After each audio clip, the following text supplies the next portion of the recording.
पिछले 24 घंटे में मिले 27 नए पॉजिटिव। पूर्वी सिंहभूम में 4, रांची में 1, गढ़वा में 3 नए केस मिले हैं।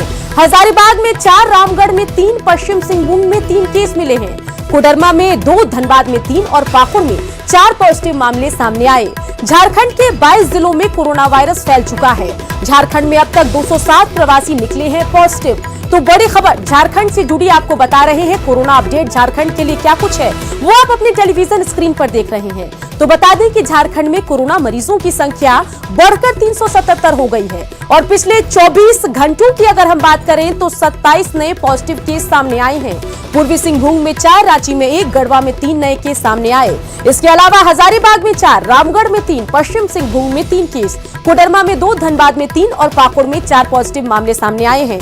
झारखंड के 22 जिलों में कोरोना वायरस अब फैल चुका है। इसके अलावा 207 प्रवासी पॉजिटिव निकले हैं। 27 नए कोरोना पॉजिटिव मिलने के बाद राज्य में कोरोना पॉजिटिव की संख्या बढ़कर 377 हो गई है।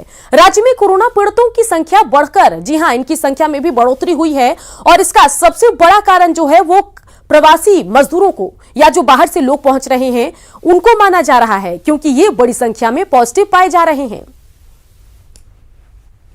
झारखंड में कोरोना पीड़ितों की संख्या बढ़कर 377 हो गई है और राज्य के जो 3 जिले ग्रीन जोन में थे उसमें पाकुड़ में कल 4 केस मिलने के बाद वह ऑरेंज जोन में बदल गया है। इसके बाद राज्य में सिर्फ साहेबगंज और खूंटी ही 2 जिला बचा है जहां पर कोरोना पॉजिटिव कोई केस नहीं है और वो ग्रीन जोन में है।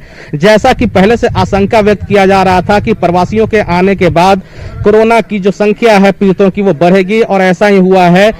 377 में 200 के करीब जो आंकड़ा है वो प्रवासी का है, वैसे मजदूरों का है जो दूसरे राज्यों से यहाँ पहुंचे हैं और वो कोरोना पॉजिटिव पाए गए हैं। यह आंकड़ा लगभग आधे से ज्यादा कह सकते हैं 53% पड़ता है। अच्छी बात यह है कि राज्य का पहला कंटेनमेंट जोन और हॉट स्पॉट हिंद पीढ़ी से अब कोरोना के केस न के बराबर आ रहे हैं। कैमरामैन राजीव के साथ उपेंद्र, न्यूज 18 रांची। कोरोना बंदी के दौरान दुमका की लगभग 13,000 कामगार कई जगहों पर फंसे हुए हैं।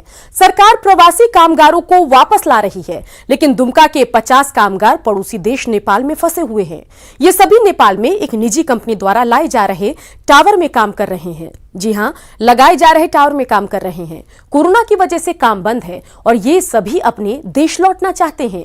डीसी ने जिला प्रशासन की तरफ से विदेश मंत्रालय को पत्र लिखा है, जिसके बाद आगे की कार्रवाई होगी। हाल में कुछ दुमका के लोग फंसने का सूची हमको मिला हुआ है और उनके द्वारा उनसे हम लोग कांटेक्ट भी किए हैं। इन सभी का डिटेल्स को जो हम मंत्रालय में भेजा गया है, क्योंकि ये इंटरनेशनल ट्रैवल हो जाएगा। एम्बेसी के द्वारा इसका अप्रूवल लेने के बाद ही हम लोग उनको ला पाएंगे।